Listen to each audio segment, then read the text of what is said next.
નવસારીના હાંસાપોર ખાતે આવેલ શ્રી સ્વામિનારાયણ ઇન્ટરનેશનલ સ્કૂલમાં આનંદ મેળાની ઉજવણી કરવામાં આવી હતી, જેમાં મોટી સંખ્યામાં શાળાના બાળકો હાજર રહ્યા હતા।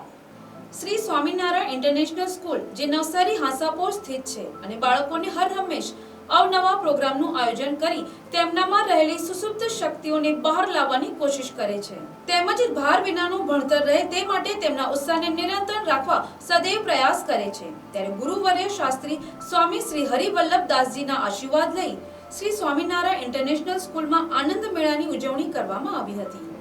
આ ઉજવણીને બે વિભાગમાં વહેંચવામાં આવી હતી, જેમાં ફૂડ ઝોન અને ગેમ ઝોન એમ બે વિભાગ પાડવામાં આવ્યા હતા। ધોરણ 9 થી 12 ના વિદ્યાર્થીઓએ આ સમગ્ર કાર્યક્રમમાં મન મૂકીને ઉત્સાહભેર ભાગ લીધો હતો। કાર્યક્રમનું આયોજન શાળાના પટાંગણમાં કરવામાં આવ્યું હતું, જેમાં ફૂડ ઝોનની અંદર વિવિધ સ્વાદિષ્ટ વાનગીઓ બનાવવામાં આવી હતી। આ આનંદ મેળામાં માત્ર ફૂડ ઝોન જ નહીં પરંતુ ગેમ ઝોને પણ ખૂબ જ આગવું પ્રદર્શન કર્યું હતું। આ ગેમ ઝોન અંદર વિવિધ રમતો સામેલ કરવામાં આવી હતી। આ રમત ગમતોએ આનંદ મેળામાં લોકોને મનોરંજન પૂરું પાડવામાં ખૂબ જ અગત્યની ભૂમિકા ભજવી હતી, તેમજ રમૂજ ઊભું કર્યું હતું। આનંદ મેળાનું આયોજન બાળકોને વાણિજ્યની સમજ વિકસાવવા, વાનગીઓ બનાવવાની કળા અને પીરસવાની કળા બહાર લાવવા, તેમને તેમના ઉત્સાહમાં ઉમેરો કરવાની સાથે સાથે સ્વદેશી અપનાવો એવી એક વિચારધારાનો જન્મ લાવવા માટે કરવામાં આવ્યું હતું। આ કાર્યક્રમની અંદર શાળાના તમામ બાળકોની સાથે સાથે વાલી મિત્રોએ પણ ઉપસ્થિત રહી કાર્યક્રમની મજા માણી હતી। ખરેખર અર્થમાં આપણા અર્થતંત્રની સાથે રાખી અને અમે વર્ક કરીએ।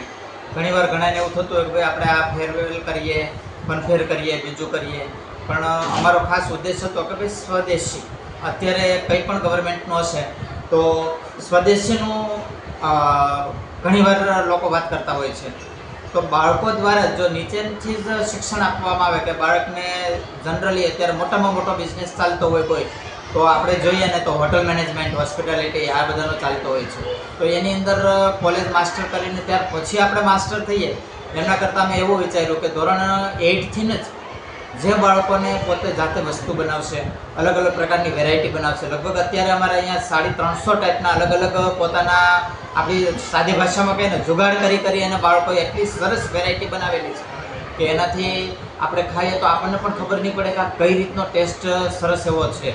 તો આ અમારો એક ઉદ્દેશ એવો હતો કે બાળકો દ્વારા જ અલગ અલગ વેરાયટી બનાવે, બાળકો પોતાના એકબીજાના સાથ સહકારથી, અત્યારે એઆઈ જનરેશન ચાલી રહ્યું છે તો એનો પણ સાથે સમન્વય કરી અને પોતાથી જાતે આપણા દેશની અંદર અને પોતાનું જ ખાણું બને અને સ્વાદિષ્ટ ખાવાની વસ્તુ બને એના માટે ખાસ અમે બાળકોને પ્રોત્સાહિત કર્યા। અને મારી આજે શ્રી સ્વામિનારાયણ ઇન્ટરનેશનલ સ્કૂલની અંદર દિવાળીની રજાની મોજ કરવા બાળકો જવાના, ત્યારે પોતે જાતે પણ એક વીક સુધી કંઈ પણ વસ્તુ બહારની તળ્યા વગરની પણ બની શકે અને જાતે અહીંથી લઈ જાય તો એમાંથી સબ્જી, શાકભાજી, અલગ અલગ ફ્રૂટ એનો ઇસ્તેમાલ કરી અને કરી શકે એ ઉદ્દેશથી અમારે ગુરુવર્ય શાસ્ત્રી સ્વામી શ્રી હરિવલ્લભદાસજી જે હરિદ્વારની અંદર બેસી અને બાળકોને આશીર્વચન સાથે આ સંસ્થા ચલાવે છે, તો આ ઉદ્દેશ અમારા staff Shri Swaminarayan international school પરિવારનો બાળકોમાં સુસુપ્ત શક્તિ રહેલ છે ખીલવવાનો છે। અસ્તુ, જય સ્વામી। Bureau report, NTC news, Navsari.